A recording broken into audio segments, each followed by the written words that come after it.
তাকবীর এবং নারায়ে রিসালাতের সঙ্গে করব।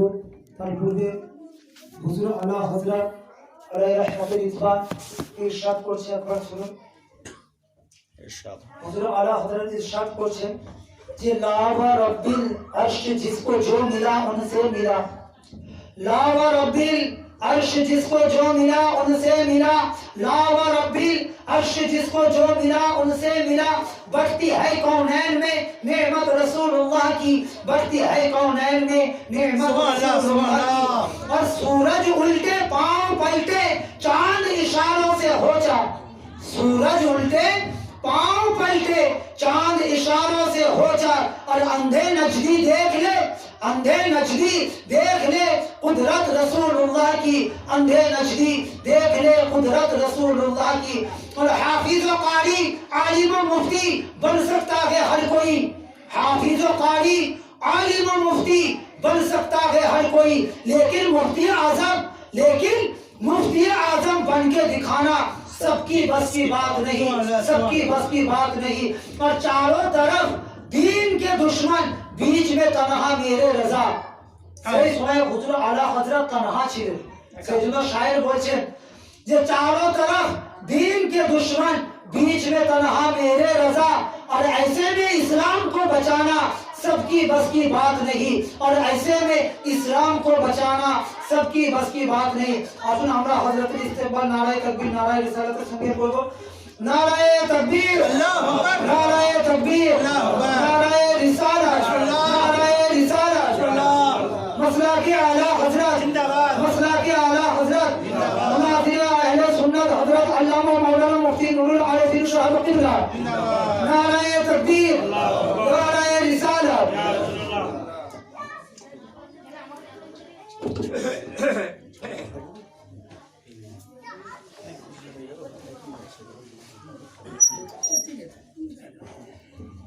ঠিক আছে,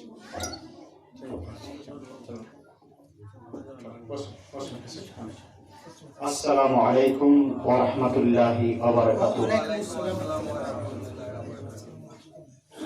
नहमदुहु व नुसल्ली व नुसल्लिमु अला रसूलिहिल करीम। अम्मा बाद फ़क़द क़ाल अल्लाहु तआला फ़ी कलामिहिल मजीद।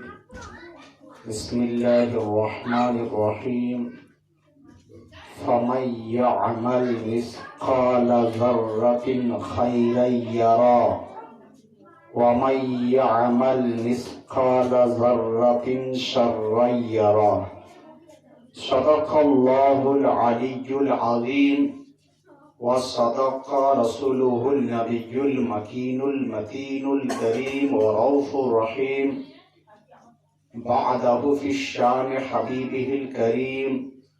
इन्नल्लाह व मलाइकतहु युसल्लूना अलन नबी या अय्युहल्लज़ीना आमनू सल्लू अलैहि व सल्लिमू तस्लीमा।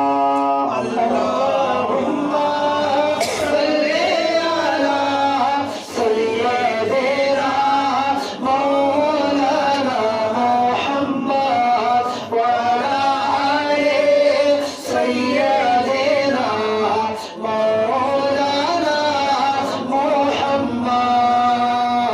सल्लू अला मुहम्मद, सल्लू अला मुहम्मद, सल्लू अला मुहम्मद, सल्लू अला मुहम्मद। हर दम ज़ुबान से निकालो पाक नामे मुहम्मद, हर दम ज़ुबान से निकालो शफ़ीअना मुहम्मद सल्लल्लाहु तआला अलैहि वसल्लम। मौलाय सल्लि व सल्लिम दाइमन अबदा अला हबीबिका खैरिल खल्क़ि कुल्लिहिम। या रब्बी बिल मुस्तफ़ा बल्लिग़ मक़ासिदना वग़फ़िर लना मा मज़ा या वसीअल करमी रब्बी सल्लि व सल्लिम दाइमान अबदा अला हबीबिका खैरिल खल्कि कुल्लिहिम। सबसे औला व आला हमारा नबी, सबसे औला व आला हमारा नबी, सबसे बाला व वाला हमारा नबी। सारे अच्छों में अच्छा समझिए जिसे, सारे अच्छों में अच्छा समझिए जिसे, है उस अच्छे से अच्छा हमारा नबी। सारे ऊंचों में ऊंचा समझिए जिसे, है उस ऊंचे से ऊंचा हमारा नबी। कौन देता है देने को मुंह चाहिए, देने वाला है सच्चा हमारा नबी। সর্বপ্রথম প্রশংসা রব্বুল আলামিনের জন্য, যিনি আমাকে এবং আপনাদেরকে এই মিলাদ মাহফিলে একত্রিত হওয়ার তৌফিক দান করেছেন, বলুন আল্লাহুম্মা আমিন। অতঃপর কোটি কোটি দুরূদ সালাম বর্ষিত হোক হুজুরে আকরাম নূরে মুজাসসাম শফি মুআজ্জম সয়্যিদ আলম হাবিবে কিরদিগার নায়েবে পরওয়ারদিগার মক্কার তাজদার কুল কায়নাতের মালিক ও মুখতার নবী মুহাম্মদুর রাসূলুল্লাহ সাল্লাল্লাহু তাআলা আলাইহি ওয়াসাল্লামের উপর বলুন আল্লাহুম্মা আমিন। সন্ধ্যা থেকে আপনারা যোগ্যতম বক্তার বক্তব্য শ্রবণ করছিলেন, যিনি কোরআন হাদিসের রোশনীতে আপনাদেরকে আকাইদ এবং আমাল সম্বন্ধে শ্রবণ করাচ্ছিলেন এবং আপনারাও শুনছিলেন। আমি খুব অল্প সময় আপনাদের সম্মুখে কিছু গুরুত্বপূর্ণ কথা আলোচনা করে মাহফিলের সমাপ্তি ঘোষণা করব ইনশাআল্লাহ তাআলা। আপনারা সকলেই দুনিয়াদার মানুষ, দিনদার মানুষও এখানে কিছু রয়েছেন। খুব সহজ বাংলা ভাষায় আপনাদের আমি বোঝানোর চেষ্টা করব, বুঝবেন। দুনিয়াতে ভালো থাকতে গেলে আমরা বিভিন্ন প্ল্যানিং করে চলি। দুনিয়াতে যদি আমরা চাই যে ভালো থাকবো, প্ল্যানিং করি যে আমি এই বিজনেস করব, এই করব, সেই করব, অমুক করব, তমুক করব। বিভিন্ন প্ল্যান করার পর আপনি গিয়ে একটা জায়গাতে পৌঁছান, যে জায়গাটাকে আপনি বলেন যে আমি এতদিনে গিয়ে নিজের জায়গাতে পৌঁছেছি। আচ্ছা, আপনি বলুন তো, বিজনেস আপনি করছেন, ব্যবসা আপনি করছেন, চাষবাস কাজকর্ম আপনি করছেন, যদি আপনার শরীরে কোন রকম রোগ আসে, তাহলে কি আপনার চাষ কি আর ভালো লাগে? আপনার বাণিজ্য ব্যবসা কি ভালো লাগে? আপনার এদিক সেদিক কি ভালো লাগে? ভালো লাগে না। প্রশ্ন করা হলো, আপনার বাড়ি আছে 2, 3, 4, 5 লাখ, 6 লাখ, 10 লাখ টাকা, আপনার গাড়ি আছে বিভিন্ন, তো আপনার কেন ভালো লাগে না? আপনি বলবেন যার মন ভালো তার সব ভালো। জি জি, মন ভালো সব ভালো। আমার তার মানে মন ভালো থাকলে সব ভালো, মন অপোজিট, মন ভালো নাই মানে বেশি ভালো লাগে না, ছেলে ভালো লাগে না, বাড়ি ভালো লাগে না, গাড়ি ভালো লাগে না, বন্ধু বান্ধব আত্মীয় স্বজন কিছুই ভালো লাগে না। কারণ মন খারাপ তো সব খারাপ বলে মনে হয়। পয়েন্ট, মন ভালো সব ভালো। হঠাৎ আপনার মনের মধ্যে প্রশ্ন করাও, আপনাকে আমি প্রশ্ন করলাম যে মনে কি হয়েছে? আপনি বলুন আর বলবেন না, প্যারালাইসিস হয়ে গেছে। আচ্ছা, কি হয়েছে? সুগার হয়ে গেছে। কি হয়েছে? জ্বর, সর্দি, কাশি, এমনকি বাড়িয়ে এখনকার আপনি বলতেই পারেন যে করোনা পজিটিভ ধরা পড়েছে, ইত্যাদি ইত্যাদি।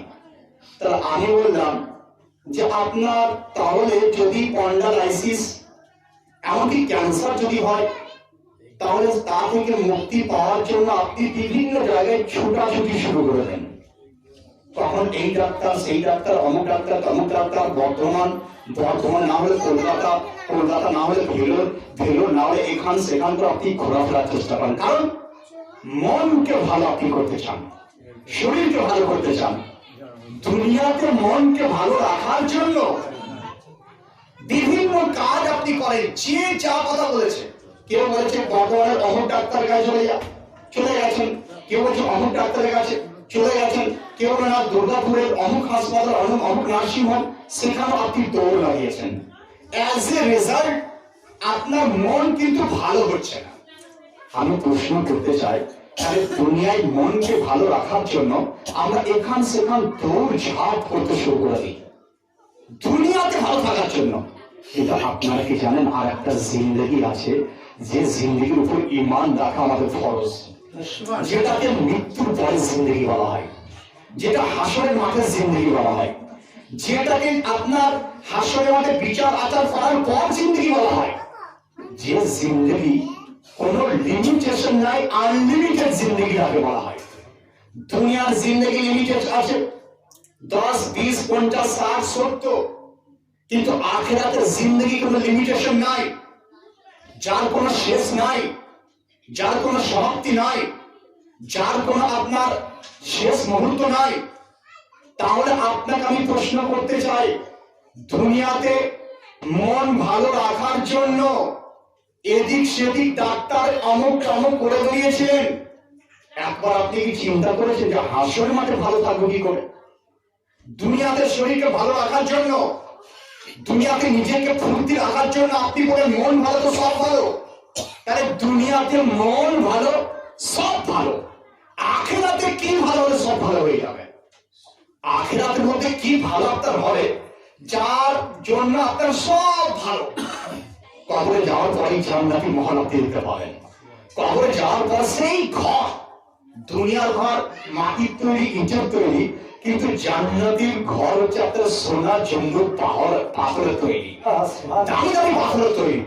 কবরে যাওয়ার পর যখন আপনাকে দিয়ে চলে এলো, চোখ খুলি যদি আপনি সেই সকল বিছানা, যে বিছানা দুনিয়াতে কোনো দিন দেখেনি, কোনো ভিআইপি বলুন, যত অত শারীরিক বলুন দেখেনি, যদি আপনি চোখে দেখে পান কত আনন্দিত আপনি হবেন। যে খাবার দুনিয়াতে কোনোদিন খাননি, সেই খাবার যদি কবরে যাওয়ার পর দেখতে পান কত আনন্দিত আপনি হবেন। সেই জায়গা যেখানকার দরজা দুনিয়া থেকে শুরু করে একদম আমাদের দরজা হয় কত 7, 7.5, 6 ফুট, কিন্তু আখিরাতে সেই দরজা যদি আপনার নজরে আসে যেটা জমিন থেকে আসমান পর্যন্ত তার দূরত্ব, যার ফুট তো ফুট কোনো হিসাব কেউ বলতে পারে না। তাহলে এত বড় ঘরে যদি আপনি নজর আপনার চলে কত আনন্দই না হবে। তাহলে দুনিয়াতে মন ভালো তো সব ভালো, আখিরাতে কি ভালো হলে আখিরাত ভালো হয়ে যাবে? কোন জিনিসটা ভালো হলে আখিরাত ভালো হয়ে যাবে? কোন জিনিসটা ঠিক হলে আখিরাত ঠিক হয়ে যাবে? আজ বহরমপুর গ্রামের সুন্নি মুসলমান ভ্রাতৃবৃন্দ, বোনেরা, মায়েরা শ্রবণ করছেন, শুনুন। তাহলে আখিরাতে ভালো থাকতে গেলে কি করা প্রয়োজন রয়েছে আগে জানুন। এক কথায় যদি উত্তর চান তাহলে আমি বলবো, ঈমান যার ভালো আখিরাত তার জন্য ভালো। ঈমান ভালো, আখিরাত ভালো। ঈমান যার সঠিক, আখিরাত তার জন্য সঠিক। ঈমান যার আপনার ভালো, সমস্ত দিকে সঠিক, তার আখিরাত সঠিক। তার অপোজিট ঈমান দুর্বল, আখিরাতের আপনার ব্যবস্থা আপনার জন্য দুর্বল হয়ে যাবে, আপনার জন্য দুর্বল। ঈমান নেই, কবরে যাওয়ার পর আযাব শুরু। ঈমান নাই, কবরে যাওয়ার পর কবরে আগুন শুরু।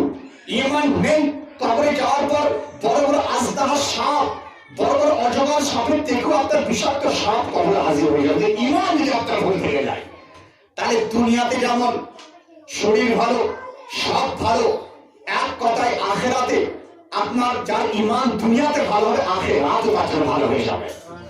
এরপরে প্রশ্ন, শরীরকে ভালো রাখার জন্য, দুনিয়াতে শরীরকে ঠিক রাখার জন্য এই ডাক্তার সেই ডাক্তার, কাউরির আপনি কথা সবারই কথা শুনেছেন।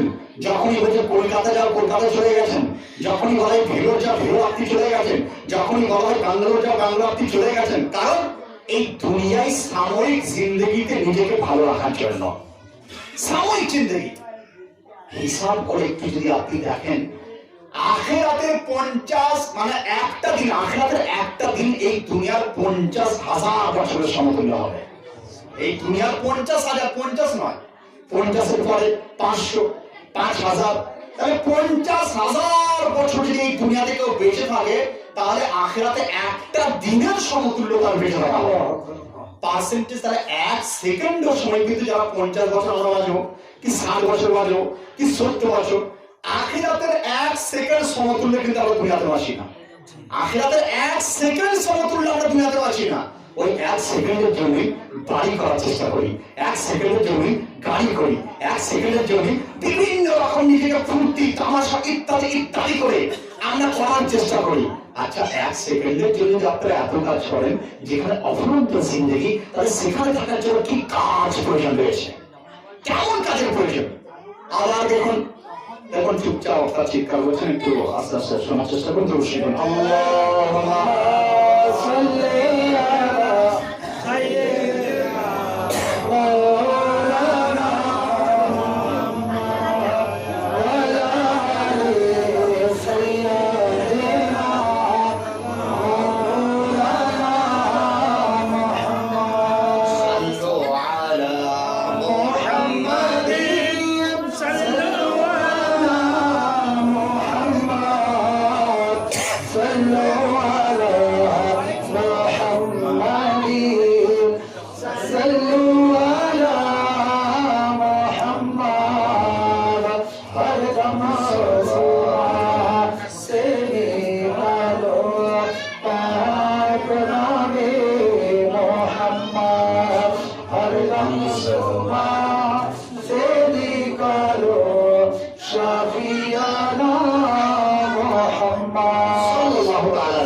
খুব প্রিয় মস্তিষ্ক শোনার চেষ্টা করবেন। খুব বেশি নয়, 8 ঘন্টা হয়তো আপনাদের আপনারা শোনাবো, তার বেশি নয়। অতএব একটু শুনুন। আলহামদুলিল্লাহ, আমাদের কি করণীয় বা আমাদের কি করা প্রয়োজন, বা আমাদের একজন মুসলমান হিসাবে কি কি কর্তব্য রয়েছে, সেটাই আপনাদের সঙ্গে আমি তুলে ধরার চেষ্টা করি। দুনিয়ার মধ্যে আপনি পেলেন যে আমার শরীর, আপনার শরীর, আমার হাত, কি হয়েছে আপনি বলেন মামা সাহেব আমার শরীরের মধ্যে কোনরকম ব্লক পন্ডালাইসিস হয়েছে। আচ্ছা, ডাক্তার বলছে পন্ডালাইসিস হওয়ার কারণ যে তার মধ্যে আপনার কোমরের মধ্যে কোনো শিরা উপশিরা ইত্যাদির মধ্যে কোন রকম ট্রাবেল এসেছে, যে কারণে পন্ডালাইসিস। আচ্ছা, আর বলুন বলছে হার্টের রোগ, বলে হার্ট কি হয়েছে, হার্ট ব্লক হলো কি করে? তা আপনি বললেন যে বিভিন্ন ধরনের জিনিসের দ্বারা হার্ট ব্লক হতে পারে, কখনো ভাইরাসের দ্বারা, কখনো আপনার সিগারেট বিড়ি পানের দ্বারা ইত্যাদি ইত্যাদি হার্ট ব্লক হতে পারে। তাহলে আমি বললাম যে দুনিয়াতে শরীরকে খেয়ে নিতে পারে ভাইরাস, শরীরকে শেষ করতে পারে। যেমন করোনা ভাইরাস মানুষের শরীরকে শেষ করে দেয়, তো ভাইরাস মানুষকে যেমন শরীরকে শেষ করে দেয়, মানুষের ইমানকেও কিন্তু আমাকে জিনিসকে শেষ করে দেয়। ইমান, মানুষের ইমানটাকে শেষ করে দেয়। আপনি বলেন এমন কোন জিনিস যেটা ইমানকে শেষ করে দেবে, এমন কোন বিষয় যেটা ইমানকে শেষ করে দেয়, এমন কি বস্তু যেটা ইমানকে শেষ করে দেয়? তো আপনারা শুনুন যে ইমানকে শেষ করে দেয় কোন কোন বস্তু, এটা বোঝানোর জন্য একটা ঘটনা আপনাদের সামনে তুলে ধরি। একজন বিখ্যাত আল্লাহর ওলি, যার নাম হযরত জুনাইদ বাগদাদী রাহমাতুল্লাহ আলাইহি। তো জুনাইদ বাগদাদী রাহমাতুল্লাহ আলাইহির কাছে একজন ওনার শাগির্দ ছিলেন, একজন খাদিম থাকতেন, যিনি ওনার খিদমত করতেন। তো জুনাইদ বাগদাদী রাহমাতুল্লাহ আলাইহি তিনি এত ভালোবাসতেন সেই খাদিমকে যে তার সঙ্গে থাকতেন। হঠাৎ আপনারা দেখছেন যে ওই খাদিমের একদম মরণাপন্ন অবস্থা, একদম মৃত্যুর সন্নিকটে।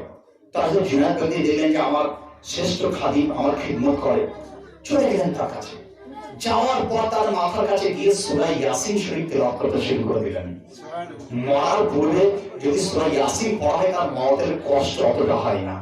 সূরা ইয়াসিন হচ্ছে এত ফজিলতপূর্ণ, বললেন একবার পড়লে 10 খতম কোরআন পড়ার সওয়াব পাওয়া যায়। তাহলে একবার সূরা ইয়াসিন শরীফ শুনলে 10 খতম কোরআন শরীফ শোনার সওয়াব পাওয়া যায়। মৃত্যুর সময় যদি সূরা ইয়াসিন পড়া হয় তার মৃত্যু যন্ত্রণা কম হয়ে যায়, লাঘব হয়ে যায়। আর কবরে যাওয়ার পর, কবরের কাছে যাওয়ার পর কেউ যদি নিজের বাবার কবরে, মায়ের কবরে বা অন্য কারো আত্মীয় স্বজনের কবরের কাছে গিয়ে সূরা ইয়াসিন পাঠ করে, সূরা ইয়াসিনের ওসিলাতে তার কবরে যে আযাব, এই আযাবটা অনেকটা লাঘব হয়ে যায়। তাহলে সূরা ইয়াসিনের ফজিলত। তো হযরত জুনাইদ বাগদাদী রাহমাতুল্লাহ আলাইহি তিনি চলে গেলেন। যাওয়ার পর সূরা ইয়াসিন পড়তে শুরু করেছেন। শ্রেষ্ঠ খাদিম, প্রিয় খাদিম নিকটে থাকতেন। তো ওই খাদিম বলছে, হুজুর আপনি সূরা ইয়াসিন পড়লেন, বলে আরে তুমি আমার খিদমত করছো আর পড়তে মানা করছো, তো এক কাজ করো কালমা পড়ো, তালকিন বাড়াচ্ছে। কারণ দিক দেখছেন যার সামান্য সময় পরে ইন্তেকাল করে যাবে। বলে পড়ো লা ইলাহা ইল্লাল্লাহ মুহাম্মদ রাসূলুল্লাহ, বলো লা ইলাহা ইল্লাল্লাহ মুহাম্মদ রাসূলুল্লাহ সাল্লাল্লাহু আলাইহি ওয়াসাল্লাম, লা ইলাহা ইল্লাল্লাহ মুহাম্মদ রাসূলুল্লাহ সাল্লাল্লাহু আলাইহি ওয়াসাল্লাম। তো তিনি তালকিন করছেন।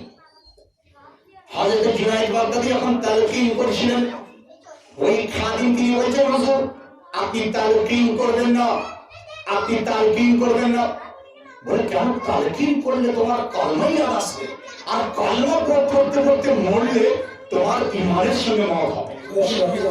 তো তখন ওই খাদিম বলছে যে হুজুর আপনি তালকিন করবেন না, তালকিন করবেন না, তালকিন আমাকে ভালো লাগছে না। দেখুন নাউজুবিল্লাহ, বলুন যে বলার সময় যদি আপনি তার কানের গোড়ায় কলমা পড়েন আর কেউ যদি বলে ভালো লাগছে না, তার মানে চোখ বন্ধ করে জানবেন যে তার মওত কিন্তু ইমানি হালাতে হবে, তার মওত ইমানি হালাতে হবে না। আর ইমানি হালাতে হবে না মানে সে মরার পরেই জাহান্নাম দেখতে পেয়ে যায়, তার ঠিকানা দেখতে পায়। তো খাদিম বলছে, হুজুর আপনি আমাকে তালকিন করবেন না। বলে কেন? তালকিন পড়ো, কলমা পড়ো, তোমার মওতটা ইমানের সঙ্গে হবে। বলছে হুজুর আমাকে ভালো লাগে না। বলো নাউজুবিল্লাহ, সোনারে রুগীকে যেমন মিষ্টি ভালো লাগে না, নামি দামি মিষ্টি আপনার বর্তমানে বড় বড় দোকানের মিষ্টি নিয়েছে আপনার সামনে দিয়ে দেওয়া, আপনি কি বলবেন আমার সুগার হয়েছে, খাবো না। তো যে বেঈমান তার কাছে তালকিন সূরা ইয়াসিন তার কাছে ভালো লাগে না, তার কাছে দরুদ তার কাছে ভালো লাগে না, তার কাছে আল্লাহর নাম ভালো লাগে না। তো জুনায়েদ বাগদাদী তিনি বললেন যে হায় কি আফসোস, হঠাৎ কিছুক্ষণ পরে সেই ব্যক্তি মারা যাচ্ছে। তো তিনি জুনায়েদ বাগদাদী সেখান থেকে চলে এলেন। আসার পর বাড়িতে এসে খালি চিন্তা করছে যে কি ব্যাপার, আমার খিদমত করেছে, আমার কাছে ছিল, এইভাবে মওতটা হলো কিসের জন্য? এক মাস তিনি এই নিয়ে চিন্তা করছিলেন। হঠাৎ একদিন রাত্রিতে তিনি স্বপ্নে ওই নিজের খাদিমকে তিনি দেখছিলেন। স্বপ্নে দেখছেন যে ওই খাদিমকে ফেরেশতারা জাহান্নামে নিয়ে যাওয়ার জন্য একদম কারা শিকল, একদম বেড়ি লাগিয়ে, পায়ে হাতে বেড়ি লাগিয়ে, গলাতে বেড়ি লাগিয়ে টানতে টানতে জাহান্নামে রেখে নিয়ে যাচ্ছে। হযরত জুনায়েদ বাগদাদী তিনি ফেরেশতাদেরকে বললেন, হে ফেরেশতা জাহান্নামে নিয়ে যাবে, তার পূর্বে আমি একটা প্রশ্ন করতে চাই, কোশ্চেন করতে চাই। ফেরেশতারা বললেন কি প্রশ্ন করবেন? ওই ব্যক্তিকে তিনি প্রশ্ন করছেন, হে আমার প্রিয় খাদিম তুমি দুনিয়াতে আমার খিদমত করতে, ওযুর পানি এনে দিতে, আমার খিদমত তুমি করতে, আমার কাপড় পরিষ্কার করতে, আমার জমি জায়গা তুমি দেখতে। আচ্ছা বলো বলো তোমার এমন কি অবস্থা হলো যে তুমি কলমাও শুনতে চাইলে না, সূরা ইয়াসিন শুনতে চাইলে না? তো সঙ্গে সঙ্গে সেই খাদিম তিনি বলছে, হুজুর আমার মধ্যে তিনটা এমন দোষ ছিল, আপনার খিদমত করতাম কিন্তু এই দোষগুলো আমি ছাড়তে পারিনি, এই দোষগুলো আমি ছাড়তে পারিনি। খিদমত করতাম হুজুর কিন্তু দোষগুলো ছাড়তে পারিনি। বলে কি দোষ? এমন কি দোষ করেছিলেন? বলে হুজুর প্রথম দোষ এটাই যে আমি চুগলি করতাম। চুগলি মানে ধরুন আপনি আমার কাছে বসলেন, আমার কথা নিয়ে গিয়ে আমি বললাম কাকে বলবে না, আপনি গিয়ে দোকানে চায়ের দোকানে বসে আমার বিরুদ্ধে তখন বলে দিলেন, তাকে বলে সে আবার তাকে গিয়ে বলে, এইভাবে বলতে বলতে আমার বিরুদ্ধে আপনি ঝগড়া লাগিয়ে দিলেন। উদাহরণস্বরূপ কোন একটা লোক আপনাকে বললো বা আপনি শুনলেন, আপনাদের প্রিয় মনে করে কিছু গোপন কথা বললো, আর গোপন যদি নাও হয় তবে কোন একটা কথা বললো, আপনি যে সেটা অন্য লোককে লাগিয়ে দিলেন। তো চুগলি করতো, এই চুগলি হে জুনায়েদ বাগদাদী আমার প্রিয় মুর্শিদ, আমার প্রথম দোষ এটাই যে আমি জিন্দেগিতে চুগলি করতে ছাড়তে পারিনি। আর এখান থেকে বুঝতে পারা গেল যে চুগলি করে তার মওত কিন্তু ইমানি হালাতে হওয়া খুবই অসম্ভব, ইমানি হালাতে না হতে পারে। বলে দ্বিতীয় কি দোষ ছিল? বলে দ্বিতীয় দোষ এটাই যে আমি হাসাদ করতাম, হিংসা করতাম। তখন হিংসার চ্যাপ্টার এমন একটা হিংসার এমন একটা খারাপ জিনিস যে আপনি নিজে চেষ্টা করছেন না, অমুকের গাড়ি হিংসা করলেন যে অমুক তমুক ইত্যাদি। হিংসা মানে একটা আপনার প্রত্যেক গাড়ি পেছনেই লেখা থাকে হিংসার চেষ্টা করো। তো আরবি ভাষায় রাষ্ট্র বলা হয়, আপনি রাষ্ট্র করতে পারেন কিভাবে? আল্লাহ তুমি ওকে একটা গাড়ি দিয়েছে, আল্লাহ আমাকে তুমি সেই ব্যবস্থা করে দাও যেন আমার একটা গাড়ির ব্যবস্থা আমার হয়ে যায়। আপনি চেষ্টা করেন যে ওর 2 রাকাত নামাজ পড়ে, আমি 4 রাকাত নামাজ পড়বো। ও 5 ওয়াক্ত নামাজ পড়ে, আমি রাতে উঠে তাহাজ্জুদ নামাজ পড়বো। ও 100 বার তাসবিহ পড়ে, আমি 200 বার তাসবিহ পড়বো। ও আল্লাহর জিকির করে, আমি আল্লাহর জিকির করবো। এইভাবে যদি আপনি কম্পিটিশন করেন, এটা জায়েজ আছে, বাকি অন্য হিংসা জায়েজ নয়। যে অমুকের বাড়ি হয়েছে, চোখ লাগালেন, হিংসা করলেন, তাতে আপনি একদম দূরে যেতে পারেন। এই হিংসা, এই হাসাদ দুনিয়াতে প্রথম আপনার আদম আলাইহিস সালাম দুনিয়াতে এসেছিলেন, আর মানে যে কারণটা বলতে কি, উনি তো আল্লাহর নবী ছিলেন, উনি একদম মাসুম নবী। সর্বপ্রথম হাসাদ ইবলিস শয়তান সে করেছিল। আল্লাহ দরবারে সে বলল যে ইন্নী, হে আল্লাহ, আমি হচ্ছি তার থেকে উত্তম, তার থেকে আদম আলাইহিস সালাম থেকে উত্তম। নাউজুবিল্লাহ। বলে খালাকতাহু মিনাত তিন ওয়া খালাকতানি মিনান নার, আপনি তাকে সৃষ্টি করেছেন মাটি থেকে, আর আমাকে সৃষ্টি করেছেন আপনি আগুন থেকে, আমি উত্তম। তো এই হাসাদ এমন করলো, শয়তানকে একদম রাজিমে পরিণত করে দিল, যে জিন্দেগিতে কখনো তার দোয়া কখনো কবুল হবে না। শয়তান রাজিম, একদম জাহান্নামের তলদেশে সবচেয়ে বড় আযাব শয়তান রাজিমের উপর হবে। তাহলে বোঝা গেল হাসাদ, হিংসা হচ্ছে এমন একটা জিনিস যে আপনাকে শয়তানের দলভুক্ততে নিয়ে চলে যায়। হাসাদ হচ্ছে এমন একটা জিনিস যে আপনাকে একদম জাহান্নামে নিয়ে চলে যায়। তাহলে এই হাসাদ যদি আপনার অন্তরের মধ্যে থাকে, তাহলে আপনি জিন্দেগিতে কোনোদিন মানে ইমানের সঙ্গে মওত হবে, এটা কিন্তু কনফার্ম আপনার নয়। আবার দেখুন, তার এই দুটো জিনিস জুনায়েদ বাগদাদী মুরিদ বলেন, হুজুর এই দুটো আমি কোনোদিন পরিত্যাগ করতে পারিনি। আরো একটা বিষয় তিনি বলেছিলেন, যে জিনিসগুলো মানুষকে জাহান্নামে নিয়ে যায়, ঈমান থেকে আপনার দূর করে দেয়। ঈমানের মধ্যে যেমন আপনার শরীরের মধ্যে ভাইরাস অ্যাটাক করে শরীর খারাপ হয়ে যায়, তো কাউকে যদি হাসাদ কারোর মধ্যে চলে আসে, তার ঈমান খারাপ হয়ে যায়। কারোর মধ্যে চুগলি যদি চলে আসে, ঈমান খারাপ হয়ে যায়। মিথ্যা কথা কেউ যদি বলে, তার ঈমান খারাপ হয়ে যায়। আপনি প্রশ্ন করেন মানা সাহেব, তাহলে আমরা যে এই যে হয়তো আমি ঘটনাক্রমে কোনো রকম আগে করে ফেলেছি, এটাকে আমি মাপ পাবো না, এ থেকে পরিত্রাণ পাবো না? হ্যাঁ, তার রাস্তা রয়েছে। রব্বুল আলামিন হচ্ছেন মেহেরবান, আমাদের রব তিনি মেহেরবান। একজন মা তার বাচ্চা যদি কান্না করে, কাঁদতে শুরু করে, তো মায়ের যত কাজ থাকুক না কেন, মা দেখবেন ছুটে গিয়ে তার বাচ্চাকে কোলে নিতে শুরু করে, বাচ্চাকে কোলে তুলে নেয়। বলছে একটা মা তার বাচ্চার প্রতি যেমন স্নেহ করে, তার থেকে কোটি কোটি গুণ বেশি আমার রব্বুল আলামিন তার বান্দাদের উপর স্নেহ করে। সুবহানাল্লাহ, সুবহানাল্লাহ। তাই রব্বুল আলামিন দয়াবান। আপনি হয়তো খারাপ কাজ করেছেন, আপনি হয়তো ভুল পথে রয়েছেন, আপনি আমার ওয়াজ শুনলেন, আমার কথা শুনলেন, বা আপনি তওবা করলেন যে আমার শরীর যেমন দুনিয়াতে খারাপ হয়েছিল, সব খারাপ হয়েছিল, আর ঈমান যদি আমার খারাপ হয়ে যায়, তাহলে আখিরাত খারাপ হয়ে যায়। তার মানে ঈমান যদি ঠিক থেকে যায়, তাহলে আখিরাতটা ঠিক থেকে যাবে। তাই তো বলে, মওত যদি কারো ঈমানদারের সঙ্গে হয়, ঈমানদারের সঙ্গে মওত হওয়ার শর্ত, তাহলে আপনার মারার করার জন্য আপনার পীর চলে আসবে। আপনার মওত যদি ঈমানি হারাতে হয়, আপনাকে মাদদ করার জন্য আপনি যে ইমাম সাহেবের খিদমত করতেন, সেই ইমাম সাহেব তিনি যদি জান্নাতে তিনি শাফাত করবেন। মওত যদি ঈমানি হারাতে হয়, আপনি যে পীর মুর্শিদের নামে জিকির করতেন, পীর মুর্শিদের হাতে হাত রেখেছিলেন, সেই পীর মুর্শিদ আপনাকে শাফাত করবে। মওত যদি আপনার ঈমানি হারাতে হয়, তাহলে আমাদের ভারতের রাজা আজমিরি খাজা তিনি আপনাকে শাফাত করবেন। মওত যদি আপনার ঈমানি হারাতে হয়, তাহলে বেরেলি তাজদার আলা হযরত আজিমুল মার্তবা তিনি আপনাকে শাফাত করবেন। মওত যদি ঈমানি হারাতে হয়, হুজুর মুফতি আজম হিন্দ আপনাকে শাফাত করবেন। মওত যদি ঈমানি হারাতে হয়, হুজুর মাকতুম সিন্না আপনাকে সাহায্য করবেন। মওত যদি ঈমানি হারাতে হয়, আমরা পীরানে পীর দস্তে গিরের দামানকে ধরেছি, আমরা সবাই কাদেরি, আমরা সকলে কাদেরি। গাউসে পাক তিনি আমাদের শাফাত করবেন, গাউসে পাক শাফাত করবেন। মওত যদি আপনার ঈমানি হারাতে হয়, শেরে খোদা মুশকিল কুশা তিনি শাফাত করবেন। মওত যদি আপনার ঈমানি হারাতে হয়, ইমামে আজম কাশিফুল উম্মাহ সিরাজুল উম্মাহ তিনি আপনাকে সাহায্য করবেন। মওত যদি ঈমানি হারাতে হয়, রাসূলে আযম তিনি আপনার শাফাত করবেন।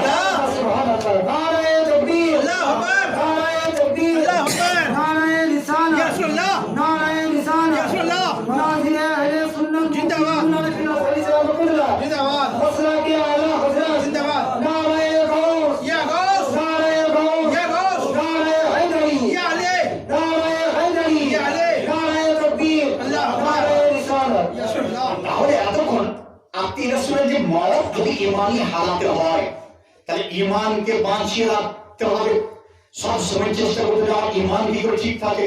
কারণ কখন যে মত হবে আপনি বলতে পারবেন না। কত যুবক যুবক লোক আপনি দেখলেন যে এক বছর মতো কত যুবক লোক চলে গেল, তার মানে বোঝা গেল যে আজ কাল গেছে, কাল হয়তো আমার বাড়ি আসতে পারে, আমার বাড়ি। তাহলে মত ইমানি হালাতে হতে গেলে আপনার ইমান কি করে ঠিক রাখে সেই সূত্রটা খুঁজে বের করতে হবে। ইমান কি করে আমার ঠিক থাকবে, তার জন্য আপনার ওলামায়ে কেরাম আলিমের দিন তাদের দামানকে ধরার প্রয়োজন রয়েছে। আলিমের কাছে গিয়ে নসিহত করুন। আজকে দেখুন আমার ঘরে, আপনার ঘরে কোনো সমস্যা হলে আপনি সব সময় প্রেসারে থাকেন, ঘরের সমস্যা, বেটির অসুখ, বেটার অসুখ, অমুকের অসুখ, তমুকের অসুখ, আমার অসুখ, ঘরে এই হয়েছে সেই হয়েছে, তমুক হয়েছে, বর্গ খায় না, তমুক খায়, কত প্রবলেম, কত রকম সমস্যা আপনার মধ্যে থাকে। তাহলে বুঝুন যে দুনিয়ায় এক সেকেন্ড আখিরাতের সমতুল্য যে নয়, তার মধ্যে কত সমস্যা ফেসিং আমরা করি। আর যেটা অফুরন্ত জিন্দগি, আর সেই অফুরন্ত জিন্দগিতে ভালো থাকতে গেলে আমাদের ভালো ইমানের প্রয়োজন রয়েছে। ওই ইমান কি করে মজবুত হবে তার জন্য কিন্তু আমরা জিজ্ঞাসা করি না, কোনোদিন কোনো আলিমের কাছে গিয়ে বলি না, হুজুর আপনি বলুন তো যে আমি জান্নাতে যাবো কি করে, আপনি বলুন তো আমি জান্নাতে পাবো কি করে, আমার জান্নাতে ঠিকানা হবে কি করে, আমি সেই যে কবরে যাওয়ার পরেই জান্নাতে পানাখানা, যে ঘরের দেওয়াল সোনা হবে, যে ঘরের দেওয়াল দামি দামি পাথর হবে, সেই ঘরের মালিক হবো কি করে, সেই ঘরের ঠিকানা পাবো কি করে, কেউ জিজ্ঞাসা করেন না। আফসোসের বিষয় যে বহু মানুষ আপনার রয়েছেন যে দুনিয়াতেই মত্ত। আবার অনেকের প্রতি আমি আফসোস করি, বুঝলেন, যে যারা দেখার পর যারা বুঝতে পারে না যে আমি কি অবস্থায় রয়েছি, একটু যদি তার সূত্র যদি আপনার ঘুরিয়ে নেয় তাহলে কিন্তু অনেক উপকারের মধ্যে সে থাকবে। আলিম ওলামারা আমরা সবসময় চেষ্টা করি যে আপনার ইমান দিকে ঠিক থাকবে। আপনি এটা খেয়াল করেন না, আপনি কিন্তু এটা জানেন না, কিন্তু আমরা মিলাদের মারফতে আপনার ইমান ঠিক থাকার সূত্র বলতে থাকি। আপনি কিন্তু আমার কাছে আসেন না বা আমার কাছে বোঝেন না, তৎসত্ত্বেও আমরা চাই যে আপনার ইমান ঠিক থাকবে কি করে। কারণটা কি প্রশ্ন হতে পারে যে মাওলানা সাহেব আমার মন চাইছে চায়ের দোকানে বসতে, আর আপনি চাইছেন আপনার ফাতিহাতে বসাতে, আমার মন চাইছে অমুক জায়গায় যেতে, আপনি চাইছেন নামাজ পড়াতে, আমার মন চাইছে জমি জমি ধান ধান, আর আপনি বলছেন যে বড় সবসময় মানে দরুদ ও কোরআন। তো হুজুর এটা কি করে সম্ভব, আপনি কেন এটা চাইছেন? আমি বললাম কারণ আমাদের একটা ডিউটি রয়েছে। জি জি, একটা ডিউটি ওলামায়ে কেরাম রয়েছে, যে ডিউটিটা হচ্ছে কি ডিউটি? আল উলামা ওয়ারাসাতুল আম্বিয়া। সুবহানাল্লাহ সুবহানাল্লাহ। ওলামায়ে কেরাম আলিম আপনার আম্বিয়াদের ওয়ারিস, আম্বিয়াদের ওয়ারিস থাকার জন্য আমাদের ডিউটি রয়েছে, বুঝলেন। যে কারণে গোটা পশ্চিমবঙ্গেতে আপনারা শুনলেন, আপনাদের গতকালকে আমি বুঝলেন বহু বীরভূমে ছিলাম মুরাদই থানাতে, তার আগের দিন আপনার এই মালদাতে একটা প্রোগ্রাম থেকে এসে ওখানে অ্যাটেন্ড করেছিলাম 2 দিন আগে। তো বহু জায়গায় আমি ঘোরার এই মেসেজগুলো দেওয়ার চেষ্টা করি যে আপনাদের ইমানকে ঠিক রাখার চেষ্টা করুন। যদি ইমান আপনার ঠিক থাকে দেখবেন দুনিয়াটা আপনি পাওয়া হয়ে যাবেন। ইমানকে ঠিক রাখার জন্য যে সূত্র ওলামা বলে সেই সূত্র আমাদের মানতে হবে। আর ইমানকে খেয়ে ফেলে তার সূত্র একটা বললাম যে ইমান নষ্ট করে দেয়, যেমন গীবত, চুগলি, মিথ্যা কথা। মিথ্যা কথা ইমানকে শেষ করে দেয়, ধ্বংস করে দেয়। অনেক লোক আছে দেখবেন এমন করে আপনার কথা বলে যে মানে বাচ্চাদের সঙ্গে মানে আপনার শরীয়ত বলে যে মজা করো, বাচ্চাদের সঙ্গে মিথ্যা বলো না, মজা করো, মিথ্যা বলা চলে না। কেমন আপনি ছেলেকে বলেন এই তোর জন্য আজকে আমি একটা গাড়ি কিনে আনবো, মিথ্যা বলে দিলেন, মজা করেও চলে না। দেখুন মিথ্যার একটা ঘটনা আপনাদের শোনায়, ঘটনা শোনার পর খুবই আপনাদের মানে জ্ঞান নেওয়া উচিত। একজন মানে বাদশাহ আর রানী, রাজা রানী দুজন ছিল, অনেক পূর্বের ঘটনা ধরুন। তো রাজা রানী তারা আগে দাস প্রথা মানে মানুষ কেনা বেচা হতো, তো বাড়ির কাজের জন্য দাস কিনতে গেল বাজারে। তো বাজারে যাওয়ার পর বুঝলেন সমস্ত দাসদেরকে বসানো রয়েছে এক জায়গায়, খুব শক্তিশালী হাট্টা কাট্টা খুব বড় বড় আপনার দাসরা সেখানে রয়েছে, আবার এক জায়গায় খুব পাতলা জীর্ণ শীর্ণ। তো এক জায়গায় গিয়ে বুঝলেন তারা চয়েস করছে, হঠাৎ দেখি যে একটা মানে ওই ধরনের দাস, তার শরীর খুব আপনার মজবুত, খুব লম্বা চওড়া, তার দাম কিন্তু খুব কম। মালিক বলছে দাম হচ্ছে অমুক টাকা, এত কম টাকা। তো ওই রাজা রানী চিন্তায় পড়ে গেল যে বাজার ঘোরার পরে দেখলাম যে যার শরীর খুব ভালো, যে মজবুত, কাজ বেশি করতে পারবে, তার দামটা বেশি। কিন্তু এখানে আমরা উল্টো দেখছি, এর শরীর ভালো কিন্তু দাম কম, কারণটা কি? মালিককে জিজ্ঞাসা করলো, মালিক আচ্ছা বলো তো, আমরা দেখছি যার শরীর খারাপ, যে পাতলা, কাজ করতে পারবে না, ছিন্ন শীর্ণ, তার দাম খুব কম, যার হাঁটটা কাটটা খুব লম্বা চওড়া, কাজ ক্ষমতা খুব বেশি, তার দাম বেশি, কিন্তু তোমার কাছে উল্টো কেন? বলে এই যে দাসটা দেখছেন, এই দাসটার দাম কম হওয়ার কারণ এটাই যে বছরে একদিন সে মিথ্যা কথা বলে। বলো নওয়াজুবিল্লাহ। বছরে একদিন, অনলি ওয়ান ডে, একদিন খালি সে মিথ্যা বলবে। বললে তখন রানী বললে আরে ওটা কোনো ব্যাপার না, একদিন মিথ্যা বলবে সে বলুক। তাকে কম পয়সাতে কিনে নিয়ে চলে গেল। এবার এর কাজ সারি শুরু হচ্ছে। দেখুন, এ সারা বছর এত প্রিয় হলো, রাজার প্রিয়। রাজা যখনই যেখানেই যায় ওই রাখালকে নিয়ে যাচ্ছে, ওই দাসকে নিয়ে যায়। রানীর কোনো কাজ করলে তাকে দিয়ে করায়। তো এইভাবে বুঝলেন 364 দিন অতিবাহিত। এরপর একদিন মিথ্যা বলবে, সেই দিনটা হাজির। একদিন মিথ্যা বলবে, সেই দিন হাজির। সকালবেলায় উঠেছে, রাজা রানীর এত প্রিয় হয়ে গেছে বুঝলেন যে দাস যে কথা বলছে সেই কথা রাজা সেই সাই দিচ্ছে যে হ্যাঁ তাই ঠিক আছে। বলছে রাজামশাই আপনার অমুক জায়গাটা বিক্রি করে ঠিক আছে, অমুকটা অমুককে দিয়ে দেন, সব ঠিক আছে। রাজা এমন তার বশ হয়েছে বুঝলেন যে রাজাকে যা বলছে, রাজা যা বলছে, রাজাকে বলছে, সে রাজা সেটা শুনছে। এরপর দাস সকালবেলায় উঠে মিথ্যা বললো। সেদিন কি বললো? রাজার কাছে গিয়ে বলল রাজামশাই 364 দিন আমার অতিবাহিত হলো, একটা দিন বাকি, একদিন হলেই 1 বছর হয়ে যাবে। তো আমি দেখলাম যে রানী কিন্তু আপনাকে ভালোবাসে না, রানী কিন্তু সঠিক ভালোবাসে না। বললে কেমন কথা রে? বলল হ্যাঁ, কারণটা আমি আপনাকে বিকেল দিকে বলবো। ঠিক আছে, তাই বিকেল বেলা বলবো। রাজা কাজে বেরিয়ে গেল, রানীর কাছে গেছে। রানীকে বলছে রানীমা শুনুন, 365 দিনের 364 দিন পার হয়ে গেছে, একটা দিন বাকি।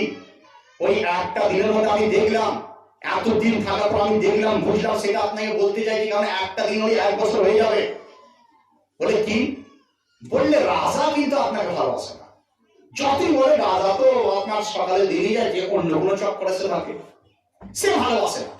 বলে তাই নাকি? বলে হ্যাঁ, আমি রাজার সঙ্গে ঘুরেছি, বিভিন্ন জায়গায় গিয়েছি, দেখলাম যে রাজার আপনার প্রতি বিন্দু মাত্র মহাব্বত তার নাই। বলে তাহলে কি করতে হবে? বলে করতে একটাই হবে, আমি পারবো, কারণ আমি এতদিন অমুকের গোলামি করেছি, অমুকের গোলামি করেছি, আর এগুলো আমার জানা আছে। বলে কি? বলে এক কাজ করবেন, রাত্রি বেলাতে রাজার কান মুতোর কাছে আপনার 1 গোছা চুল, ওই 4-5টা চুলের দরকার, ওই চুলটা আমাকে দেবেন, আমি এমন তাবিজ করবো যে যেন আপনার পিছনে ঘুরঘুর করে। বলে আচ্ছা, কিন্তু এটা খুব তো কঠিন ব্যাপার। বলে কারণ? বলে রাজার ওই যে চুল কাটবো, তো কাটবো তখন রাজা কাটতে দেবে কেন? বলে সেটাও আমার কাছে জানা আছে। বলে কিভাবে? রাত্রিবেলা আপনি যাবেন, যখন রাজা ঘুমাবে, আমি একটা ভালো খুর আপনাকে দেবো, এইটুক করে দিয়ে ওই 4-5টার কাছানি চলে আসবেন। বলে তাহলে ঠিক আছে, খুরকে দিয়েছে বললেন, রানী চলে গেল। দুপুর বেলায় রাজা হাজির। রাজা বলে যে বল দাস, এমন কি জিনিস তুই দেখেছিস যেটা দ্বারা তুই বললি যে রানী আমাকে ভালোবাসে না?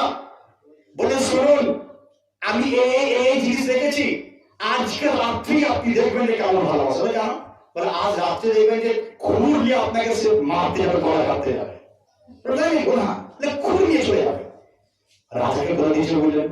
রাজা তো রাত্রিবেলা ঘুমায় না, আজকে রানীকে বলেছে চুলের গোছা খুর দিয়ে কাটবে। রাত্রিবেলা যে যখনই খুর আপনার বসানো, রাজা তো ছিল রেগে বললেন, একদম তেলে গুলো হয়েছিল বললেন। দেখার ভাই খুরকে নিয়ে একদম রানীকে এমন খুন করলো, সমস্ত স্পটেড হয়ে গেল। সকালবেলাতে এবার রাজা মানে ওই রানীর ফ্যামিলি, অন্য রাজা, তারাও একে এসে দেখলো রানী মরে গেছে, একদম তারাও রাজাকে ওই জায়গাতেই তারা শেষ করে চলে গেল। তাহলে আপনি বলুন, একটা মিথ্যা পুরো সাম্রাজ্যকে শেষ করে দিতে পারে। একটা মিথ্যা পুরো ঘরকে আগুন করে দেয়। তাহলে আপনারা সকাল থেকে সন্ধ্যের মধ্যে একবার নিজেকে চিন্তা করেছেন যে কত মিথ্যা আপনারা বলছেন? একবার নিজেকে চেঞ্জ করা, মানে একবার নিজের প্রতি আপনি ঝুঁকে দেখবেন যে লোকের তো খালি আমি বিচার করি, অমুক সে করেনি, তে অমুক করেনি, তে করেছে সে অমুক, ইত্যাদি ইত্যাদি। একবার নিজের দিকে চোখ করার চেষ্টা করুন ভাইজান, একবার নিজেকে পরীক্ষা করার চেষ্টা করুন, তাহলেই বুঝতে পারবেন যে আপনার ঈমান কি অবস্থা রয়েছে। মিথ্যা। রাসূল পাকের দরবারে একজন সাহাবী এসে একজন জিজ্ঞাসা করলেন, ইয়া রাসূলুল্লাহ, আমার মধ্যে এমন কিছু মানে ভালো জিনিস নাই, সমস্ত খারাপ জিনিস রয়েছে, আমি ইসলাম গ্রহণ করতে চাই। মানে তখন সাহাবী মাননি, এবার সাহাবী হবেন।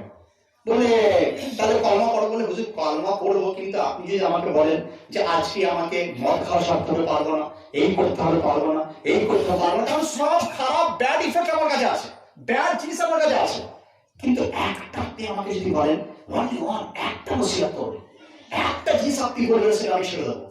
বলে আচ্ছা তুমি আজ থেকে ওয়াদা করো আমার হাতে হাত দিয়ে যে জিন্দগিতে যতদিন বেঁচে থাকবে কোনোদিন মিথ্যা কথা তুমি বলবে না। মিথ্যা কথা কোনোদিন বলবে না। সঙ্গে সঙ্গে তিনি হাতে হাত দিয়ে ওয়াদা করলেন, ইসলাম কবুল করবো ইয়া রাসূলুল্লাহ, জিন্দগিতে যতদিন আমি থাকবো আপনার হাতে, পবিত্র হাতে, নুরানি হাতে হাত দিয়ে ওয়াদা করলাম যে জিন্দগিতে আর মিথ্যা কথা কোনোদিন আমি বলবো না। এইভাবে ওয়াদা করে চলে গেল। রাত্রিবেলায় বাড়িতে গিয়ে ঘুমিয়েছেন। খারাপ কাজ যাদের করা অভ্যাস, বারবার দেখুন সেই কাজটার প্রতি মন যায়। তো রাত্রিবেলায় উঠে তিনি ভাবছেন অমুক জিনিসটা করতে যাব। হঠাৎ তার ইমান তাকে ঘিরে ধরছে। ইমান ঘিরে ধরছে যে তুই যে এই কাজটা করতে যাচ্ছিস, সকালবেলায় রাসূল পাকের দরবারে হাজির হবি, হুজুর পাক যদি তোমাকে প্রশ্ন করে যে রাত্রি কিভাবে কাটিয়েছো, যদি তুমি বলো ইয়া রাসূলুল্লাহ রাত্রি ঘুমিয়ে কাটিয়েছিলাম, তাহলে তো মিথ্যা বলা তোমার হবে। আর যদি বলো আপনি চুরি করতে গেছিলাম সাপোজ ফর এক্সাম্পল, তাহলে হুজুর তো তোমার হাত থেকে কেটে দেবেন। ইসলামের বিচারেকায় চুরি করলে আপনার 10 দিরহাম সমতুল্য যদি চুরি হয়ে যায় হাত কেটে দিতে হবে, তাহলে হাত তো কেটে দেবেন।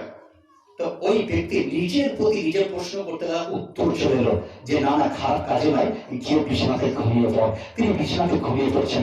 আবার কোন একটা খারাপ কাজের প্রতি তার ইচ্ছা হচ্ছে, আবার তিনি উঠে যাচ্ছেন। আবার ওঠার পরে আবার তিনি চিন্তা করছেন যে রাসূলের আকরামের দরবারে হাজির হয়ে হুজুর আমাকে ইরশাদ করবেন যে রাত্রি কাটিয়েছো কিভাবে। যদি আমি বলি ইয়া রাসূলুল্লাহ রাত্রিবেলায় ঘুমিয়ে কাটিয়েছি, তাহলে মিথ্যা বলা হবে। আর যদি বলি হুজুর এই পাপ করেছি, তার আকায়ে কারীম তো আমাকে সাজা দেবেন। তো আপনি করলেন কি, রাত্রি বেলাতে তিনি আর খারাপ কাজ না করে এসে আবার তিনি শুয়ে পড়ছেন।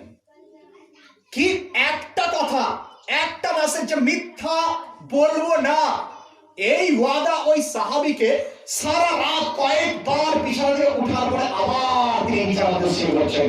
শেষবারে সকালবেলা যখন মসজিদ নববী শরীফের মধ্যে আযান শুরু হয়ে গেছে, ওই সাহাবী ছুটতে ছুটতে দৌড়তে দৌড়তে রাসূলের আকরামের কদমে এসে পড়ে গেছেন, রাসূল পাকের পায়ে এসে পড়ে গেছেন। ইয়া রাসূলুল্লাহ ইয়া হাবিবাল্লাহ, আমি রাত্রিবেলাতে অমুক অমুক কাজ করবো ভাবছিলাম, কিন্তু একটা ওয়াদা, একটা শপথ, মিথ্যা বলবো না, এই ওয়াদা আমাকে সমস্ত কাজ থেকে খারাপ কাজ থেকে মুক্ত করে দিয়েছে। তাহলে বুঝুন মুসলমান, আমরা সেই নবী মুস্তাফা উম্মত, নবী মুস্তাফা উম্মত, আপনার ঈমানকে সঠিক রাখা প্রয়োজন রয়েছে। তার ঈমান আপনার খারাপ হবে কি করে? তার তো এই কাজগুলো পেলেন, চুগলি করবো না, গীবত করবো না, মিথ্যা বলবো না, খারাপ জায়গায় যাবো না, খারাপ জিনিস শুনবো না, খারাপ আজকাল কালচার নিজের ঘরের মধ্যে হতে দেবো না। এইগুলো যদি আপনি করেন তাহলে ঈমানের মধ্যে কোনো রকম আঁচ আসতে পারে না। আর ঈমান মজবুত হবে কি করে, সেই পেহলুটা আলোচনা করি। একবার দর্শিত করুন, আমি এখন বক্তব্য শেষে দিয়ে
মানে আপনার ঈমান সম্পর্কে ওয়াজ আপনার হচ্ছে। কোরআন শরীফ রব্বুল আলামিন ইরশাদ করেন, ফামান ইয়ামাল মিসকালা যাররাতিন খায়রান ইয়ারা ওয়া মান ইয়ামাল মিসকালা যাররাতিন শাররান ইয়ারা।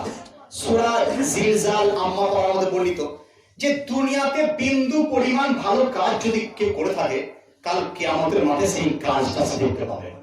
আজকে বিজ্ঞান আমাদের খুব সহজ করে দিয়েছে। দেখবেন যে আপনার বিজ্ঞানের দ্বারা বহু জিনিস, আপনার যেমন শরীর চেক আপ করতে গেলে বিভিন্ন ভাইরাস ধরা পড়ে যায়, এত আপনার চোখের সামনে দেখতে পান, আপনার ব্লাড ডোনেশন যেটা সমস্ত কিছু করতে পারেন। অনুরূপ কাল কিয়ামতের মাঠে আপনি যেটা ভালো কাজ করেছেন, আপনি কাউকে কিছু দান করেছেন, কবরের মধ্যে আপনার সঙ্গে সঙ্গে চোখের সামনে ভেসে উঠবে। কারোর সঙ্গে ভালো ব্যবহার করেছেন, চোখের সামনে আপনার ভেসে উঠবে। কাউকে আপনি ভালো উপকার করেছেন, কাজটি আপনার চোখের সামনে ভেসে উঠবে। আপনি নামাজ পড়েছেন, চোখের সামনে ভেসে উঠবে। রোজা রেখেছেন, চোখের সামনে ভেসে উঠবে।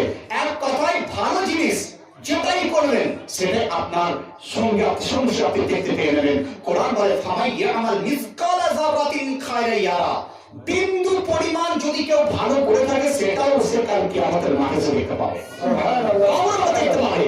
ওয়া মাই ইয়ামাল মিসকালা যারাতিন শাররান ইয়ারা, আর কেউ যদি বিন্দু পরিমাণ খারাপ করে থাকে সেটাও কিন্তু সে দেখতে পাবে। কবার চুরি করেছেন, কবার মিথ্যা বলেছেন, কবার মদ্যপান করেছেন, কবার খারাপ কাজের দিকে গেছেন, কবার কিসে গেছেন, সমস্ত জিনিস দেখতে পাবে। তাই ভাইয়েরা, আপনাদের উচিত এটা যে খারাপ কাজ থেকে যত আপনি দূরে থাকবেন, জানবেন যে আপনার ঈমান কত মজবুতের দিকে যাচ্ছে। খারাপ কাজের সাথে দেখুন, আজ মদ্যপান করা একদম বহু লোক আরাম ভাবে আমরা বলতে যাচ্ছি, দেখুন কোরআনের হুকুম, আমাদেরকে বাধা দিতে আসবেন না। আর তুমি বাধা দিতে এলে তোমার অবস্থা কি হবে জানেন তো? তুমি কদিনকার জিন্দগি, 10 দিন পরে যে লোকের আমি দেখেছি বললেন যে মুখের সামনে আপনার এই এলাকা বলে বহু জায়গাতে আমি পশ্চিমবঙ্গে ওয়াজ করি, যারাই প্রতিবাদ করতে এসে মানে উল্টো কথা বলতে এসছে তাদের অবস্থা কিন্তু শোচনীয় হয়ে গেছে। কারণ আমি আমার ঘরের কথা নাই, এটা হচ্ছে কোরআন হাদিসের মেসেজ, তারা কোরআন হাদিসের কথা আপনার বলার চেষ্টা করি। তো মদ পান করার সময় হযরত আলী সেরকম কথা তিনি বলছেন যে কোন মানুষ, শুনে নাও তোমরা, মদ্যপান করিয়া শিক্ষা পেয়ে নাও যে কত খারাপ। একবার মদ পান করে সেই অংশটা কোনোদিন জান্নাতে যেতে পারবে না।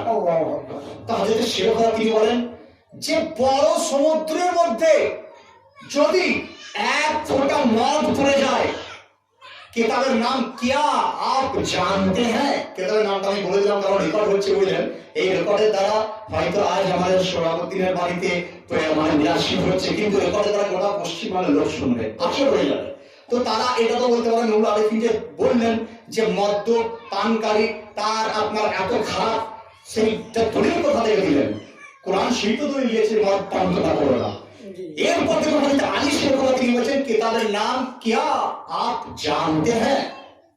মাহেরা শরীফের আলা হযরতের প্রিয় মুর্শিদের যেখানে মাজার মাহেরা মুত্তাহারার একজন বিখ্যাত লেখক তিনি লিখছেন কিতাবটার মধ্যে যে সেরকম মাওলা আলী তিনি বলছেন যে সমুদ্রের মধ্যে যদি এক ফোঁটা মদ পড়ে যায়, পুরো সমুদ্র শুকিয়ে যায়, যাওয়ার পর তার তলদেশ থেকে যদি ঘাস জন্মায়, আর ওই ঘাসগুলো যদি কোনো ছাগলে খায়, সেই ছাগলকে জবাই করে যদি তার গোশত আমাকে দেয় তো আমি আলী সেই গোশত খাবো না, সেই গোশত আমি খাবো না। তার বুঝুন যে কত আপনার মানে খারাপ এই মদ পান করা, তার মানে হযরত আলী তিনি বলা করে যে কত খারাপ আপনার আযাব হতে পারে। আপনি বলেন মাওলানা সাহেব আমরা কি পরিত্রাণ পাবো না? হ্যাঁ, যে কথা বলছিলাম, পরিত্রাণ আপনি পাবেন রব্বুল আলামিনের কাছে। কান্নাকাটি আপনি যদি করেন যে জিন্দেগি প্রথম আপনার তওবা করতে হবে, জিন্দেগি ওই কাজটা জিন্দেগি কখন করবো না, ফার্স্ট ওটাকে ছাড়তে হবে। 2 নম্বর আল্লাহর দরবারে গিরগিরাতে হবে, একদম ক্রন্দন করতে হবে, চোখের পানি বাহিত করতে হবে, অন্তর থেকে টুকরে টুকরে যে জিন্দেগি তারা এই কাজ করবে না, আল্লাহ তুমি মাফ করে দাও, আর তুমি যদি মাফ না করে আল্লাহ তাহলে আমি আর পরিত্রাণ পাবো না, কাঁদতে শুরু করুন। একজন বিখ্যাত সাহাবী যেমন হযরত ওয়াহশী, ওই সাহাবীর ঘটনা আপনাদের সামনে তুলে ধরি, এসব তারপরে শেষের দিকে যাবো। যে হযরত ওয়াহশী তিনি করেছিলেন কি আপনার দেখুন শোনার চেষ্টা করুন। তো হযরত ওয়াহশী তিনি করেছিলেন কি, একবার যখন ইসলাম আনেননি সেই মুহূর্তে উহুদের যুদ্ধে তিনি করেছিলেন কি যে একজন বিখ্যাত সাহাবী যারা হযরত আমির হামজা, রাসূল পাকের চাচাদের মধ্যে 2 জন চাচা হযরত আমির হামজা আর হযরত আব্বাস, এই 2 ব্যক্তি তারা আপনার মানে রাসূল পাক সাল্লাল্লাহু আলাইহি ওয়াসাল্লামের হাতে বায়াত করেছিলেন, ঈমানদার ঈমান এনেছিলেন। তো হযরত আমির হামজা রাদিয়াল্লাহু আনহু কে শহীদ যিনি করেছিলেন তার নাম ওয়াহশী, হযরত ওয়াহশী পরে সাহাবী হয়েছিলেন। হযরত আমির হামজা ঈমান আনার পর ইসলামের মধ্যে শান এত বেড়ে গিয়েছিল, এত বেড়ে গিয়েছিল যে রাসূল পাক যখন প্রথম দিকে নামাজ পড়তেন কাউরির ঘরে লুকিয়ে বা আপনার আড়ালে পড়তে হতো, হযরত আমির হামজা আর হযরত উমর ঈমান আনার পর তারপর হুজুর আর লুকিয়ে নয়, চলুন কাবার ঘিরে গিয়ে আমরা নামাজ পড়বো, একদম প্রকাশ্যে নামাজ পড়তে শুরু করেছিলেন। তো হুজুর খুব ভালোবাসতেন নিজের চাচা হযরত আমির হামজাকে। তো হযরত আমির হামজা রাদিয়াল্লাহু আনহু তিনি উহুদের মাঠে যুদ্ধ করছিলেন। তো এই ওয়াহশী সে ওয়াদা করেছিলেন কাফিরদের সঙ্গে কাফিরদের সঙ্গে ওয়াদা করেছিল যে আমি হামজাকে শহীদ করবো, কতল করবো। নাউজুবিল্লাহ। তো সে করেছিল কি, লুকিয়েছিল হয়তো আমির হামজা পিছন থেকে তিনি অ্যাটাক করে বললেন, একদম সিনাতে আক্রমণ করেছিল, সঙ্গে সঙ্গে উনি শহীদ হয়ে গেছিলেন। তো এই ওয়াহশী তিনি সারা জিন্দেগি আবার চিন্তা করছিলেন যে আমি যে এত ভুল করেছি, আমি কি মাফ পাবো না? তো আমার রাসূল পাক কত করিম রহিম আকা কেমন ছিলেন দেখুন। তিনি মানে ইসলামের প্রচার যখন করলেন, তিনি বলেন যাও ওয়াহশীর কাছেও ইসলামকে পৌঁছে দাও। সাহাবীরা বলেন ইয়া রাসূলুল্লাহ, ওই ওয়াহশী এতবার ভুল কাজ করেছে যে কাজটা মাফ করা যায় না। সে আপনার নিজের চাচাকে, জলিলুল কাদের চাচা, নিজের বাপ সমতুল্য চাচাকে সে শহীদ করেছে। তো হুজুর বলছে যাও, সে ভুল করেছে, আমি তো রহিম করিম, আমি তো রহমতের দুনিয়াতে এসেছি, তার কাছে ইসলামকে পৌঁছে দাও। তো হযরত রাসূল পাক তিনি ওয়াহশীর কাছে বার্তা পৌঁছালেন। তো ওয়াহশী আবার চিন্তা করতে লাগলেন, ঘটনা শুনলেন, চিন্তা করলেন যে আমি তো এত বড় লোককে মানে একজনকে শহীদ করে দিয়েছি, এটা থেকে হয়তো আমি মাফ পাবো না, আল্লাহ কি আমাকে মাফ করবেন? রাসূলের দরবারে বার্তা পাঠালেন যে হুজুর আমি এত বড় পাপ করেছি, মাফ কি পাবো? রাসূল পাক তিনি ইরশাদ করেছেন, কোরআন শরীফে আয়াত নাযিল হয়ে গেল, ওয়াহশীকে বলো সে যদি আল্লাহর দরবারে মাফ চায়, মুস্তাফা দরবারে মাফ চায়, তাকে মাফ করে দাও। সুবহানাল্লাহ। তো তিনি বললেন যে মাফ তো চাইবো, কিন্তু আমার তো শাস্তি হবে। আবার কোরআন শরীফে আয়াত যে সে যদি মনে মনে আপনার পুরো একদম এবারে জিন্দেগিতে আর কখনোই খারাপ কাজ করবে না, নিজের পরিস্তাপ করে, মনস্তাপ করে, তাহলে রব্বুল আলামিন তাকে মাফ করে দেবেন। এই আয়াতটা শোনার পর তিনি কালেমা পড়েছিলেন, কালেমা পড়ে একজন বিখ্যাত সাহাবী তিনি হয়ে গেছেন। তাহলে এটা বোঝা উচিত যে এখনো তওবার দরজা খুলে রেখেছেন, পাপ হয়তো আপনি করেছেন, গুনাহ হয়তো আপনি করেছেন, আপনার আরো খারাপ কাজগুলো করেছেন, কিন্তু রব্বুল আলামিনের দরবারে আপনি মাফ চান। রব্বুল আলামিন এত বড় দয়াবান যে আপনার জিন্দেগির সমস্ত গুনাহকে তিনি মাফ করতে পারেন, মাফ করে দিতে পারেন। আর মাফ যদি আপনি পেয়ে যান, ইন্তেজারের পরই আপনি ঈমানের সঙ্গে মওত হয়ে গেলে আপনি জান্নাতের ঠিকানা আপনি পেয়ে যাবেন। রব্বুল আলামিন যেন আমাদেরকে সঠিকভাবে ঈমানকে ঠিক রাখার তৌফিক দান করেন। এরপর দেখুন ঈমান মজবুত হবে কি করে। ঈমান মজবুত হবে তার একটাই সূত্র আপনাকে বলি, ঈমান মজবুত হওয়ার সূত্র এটাই, রাসূলুল্লাহর প্রতি বেশি বেশি মহব্বত রাখতে হবে। রাসূলের প্রতি প্রেম, রাসূলের প্রতি ভালোবাসা যত বেশি রাখবেন, ঈমান তত মজবুত হয়ে যাবে। আপনি বলেন মুফতি সাহেব মহারাজ কিভাবে? আমি বললাম রাসূল পাকে প্রেম করবেন কি করে?